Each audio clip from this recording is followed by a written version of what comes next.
Hey there, it's Steve from Serious Keto, and in this video, we're going to take a look at nutrition labels.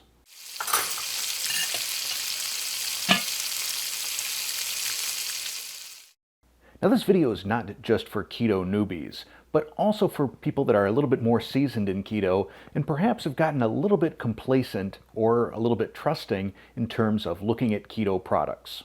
There are a lot of products out in the marketplace now that advertise themselves as being either keto or keto-friendly on the packaging.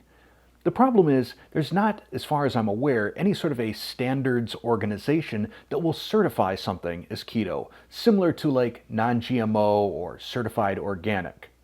So seeing the word keto on the front of a package means pretty much nothing.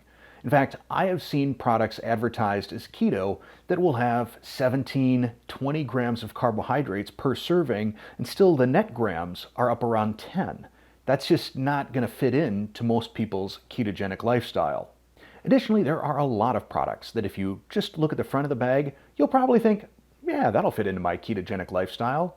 You flip over the back of the bag, something like, I don't know, beef jerky, and you see 5 grams of sugar added. So the purpose of this video is to share my strategy with how I look at the back of packages and decide, is this a product that fits in with my ketogenic way of eating? One of the biggest challenges I feel we have here in the United States is our nutritional labels themselves. There seems to be, first off, a complete lack of standardization. I know I think most European countries, if not all of the European Union, on the nutritional label, it will list the nutritional facts based on 100 grams. This is great. I don't know why we don't do it in the United States. Well, actually, I kind of do. It's probably the food manufacturers themselves that don't want that so that they can manipulate the nutritional information based on serving size. And very often those serving sizes are just not realistic. And I'll talk about that in a moment. But first, as we talk about carbs, a common debate that seems to go on within the keto community is, should you count total carbs or should you count net carbs? Total carbs is pretty easy and probably the most effective way to do keto. It's not the way, however, that I do keto, and it's not the way that most manufacturers or recipe creators choose to do keto and calculate net carbs. And even when it comes to net carbs, there's a little bit of a debate about how those should be calculated. Some people believe you should just calculate total carbs minus fiber. Others say total carbs minus fiber, minus alcohol sugar, and minus allulose. That's typically how most manufacturers calculate it. And just to be congruent with that, I think that's the way that most recipe creators also calculate it. But is that right? Well, I got out and I did a little bit of research, and I will include a link from the Paleo Foundation down in the description below, where it talks about the effects of certain sugar alcohols. Now, different sugar alcohols are metabolized differently by the body, and as a result, some, probably rightfully, can be subtracted from total carbs. Others, not so much. According to this article, erythritol and maltitol can both be 100% subtracted.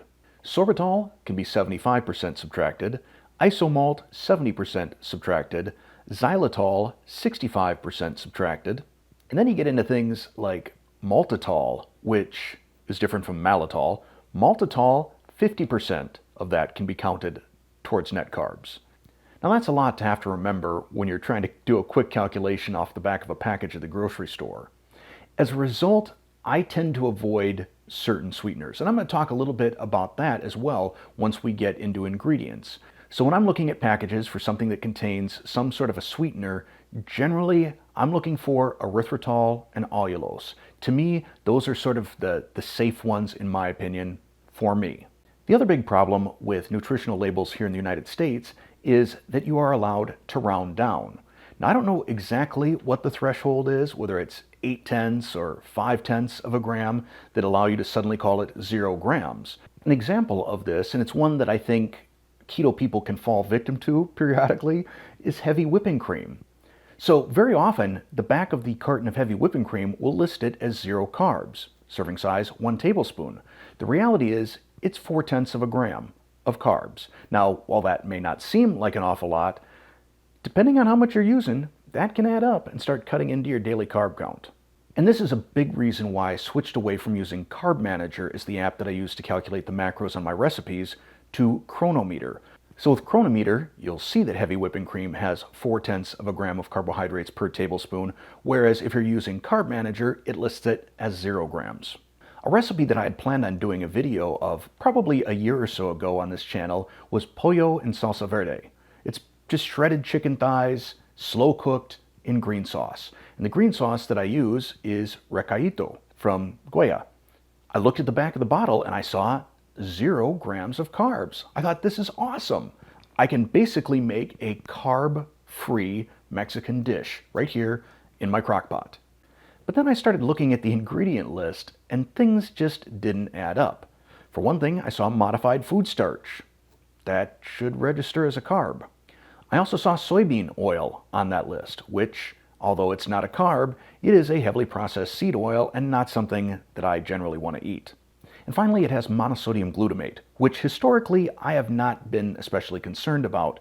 However, I recently saw an article that says that MSG can cause an insulin response even though it doesn't elevate blood glucose. So I'm not sure how I feel about MSG right now. Regardless, I saw these ingredients and I thought, how can this be 0 grams of carbs? Well, if you look at the serving size, it's 1 teaspoon. I can't imagine having 1 teaspoon of this stuff on some chicken. In my opinion, a jar of Recaito is probably around 4 servings, not 68 servings. So be mindful of the serving size. So let's run through some examples. I got these keto crackers at Costco. It says keto on it, so they must be keto, right? 4 grams of net carbs, 0 sugar. Sounds like a good deal. But as I look at the back of the package, I see 7 grams of total carbohydrates, 2 grams of dietary fiber, and 1 gram of sugar alcohol. So like I said earlier, that calculation would be 4 net grams of carbs. Serving size, 5 crackers. 5 little crackers. So almost 1 gram of net carbs per cracker. Are you going to stop at 5? Next, I have the Perfect Keto peanut butter flavored MCT oil powder. This has 4 grams of total carbohydrates per serving, and less than 1 gram of that is fiber. Now, I'm not making a commentary on is that too much or is that too little, but it's something to be aware of. It's easy to take a look at something like MCT oil powder and think, no carbs, I should be good to go. Read the labels. The Perfect Keto collagen powder, 2 grams of net carbs. Now, again, that doesn't seem like a whole lot, but I put this stuff in my coffee every morning, and I kind of thought like I was doing intermittent fasting, but between coffee and cream, I was probably looking at a solid 4 to 5 grams of carbohydrates. And just so that you don't think that I'm picking on Perfect Keto, here is Vital Proteins collagen powder, chocolate flavor. 4 grams total carbs, 2 grams dietary fiber, for a net 2 grams of carbs. Now I can imagine if there are some non-keto people watching this, they're probably wondering why I'm making such a big deal out of 4 or 5 grams of carbohydrates. But when you are following a ketogenic lifestyle and are limiting yourself to, say, 20 net grams of carbs per day or 50 total grams, or whatever you've dialed in as the right number for yourself, these things can add up. They can sneak up on you and they can stall your progress.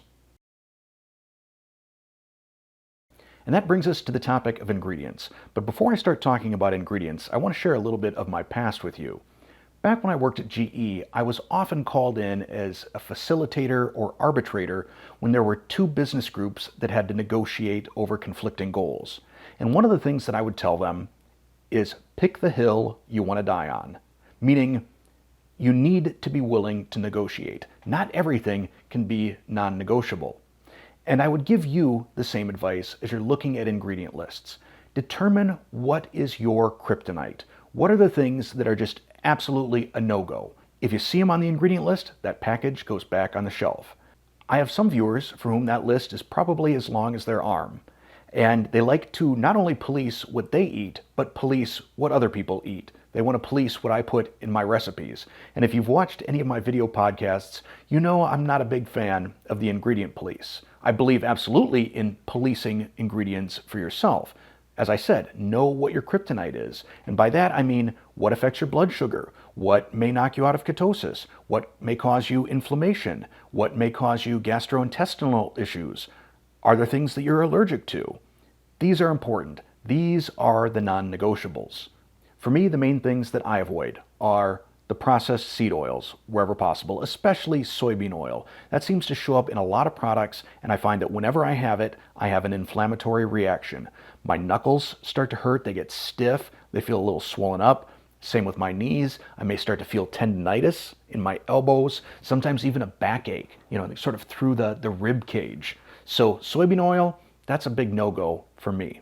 In terms of sweeteners, I just can't do xylitol. It causes me tremendous gastrointestinal distress. That's the polite way of saying it. It just, from about here on down, just wrecks me. For you, it may be the same two things. It may be different things. Some people are opposed to soy. Some people are opposed to sucralose. Some are opposed to anything that has the word wheat or corn or gluten in it. Some people are opposed to MSG. And some of these ingredients are easier to avoid than others. I mean, natural flavors, that's sort of a hard one to avoid in most commercial products.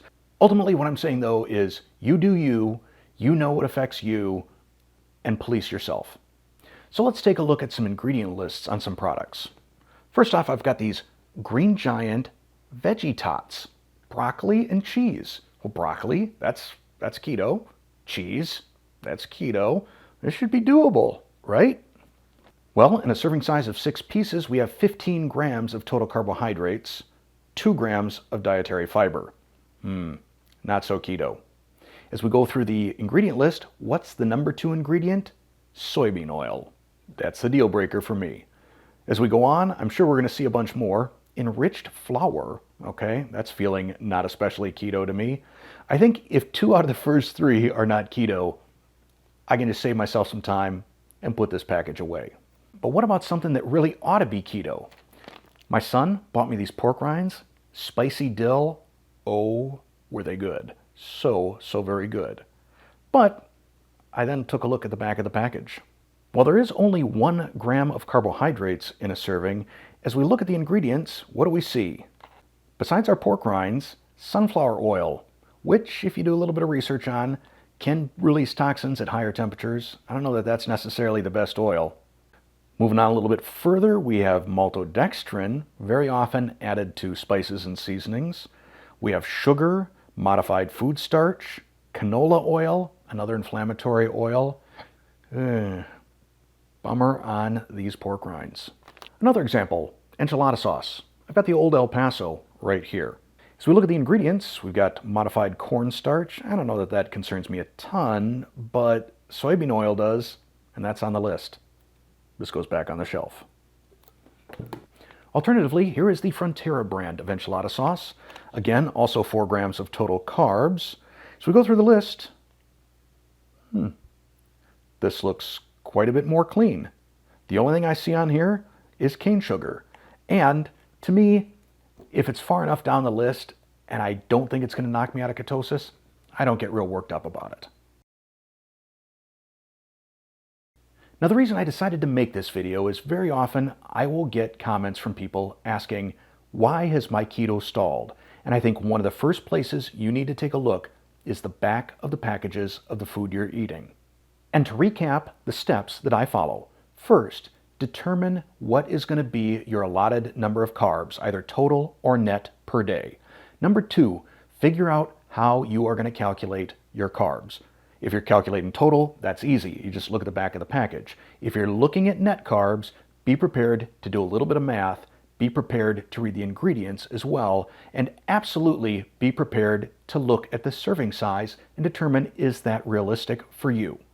Next, determine what are the absolute non-negotiables for you in terms of ingredients, based on inflammation, based on whether it spikes your blood glucose, based on allergies, etc. If you see those on a package, put it back. And I believe the final important step, especially for those of us who live in a family where you're the only person who's keto, is to share this information with your family, to let them know how to read the back of a package, to let them know the ingredients that just aren't going to work for you. I mean, a lot of this stuff that I have here and I've shown was purchased by my family out of love for me. They felt that they were doing the right thing. They didn't know how to read the ingredients. They didn't know how to read the nutritional information. So share this with them. Help them help you. And lastly, just remember, no one really likes the keto police or ingredient police. Do what works for you. Let other people do what works for them. Now, if you feel that there's something that I've missed when it comes to ingredient lists and nutritional information, or if you have a strategy that you find works especially well, let me know down in the comments below. Thanks for watching.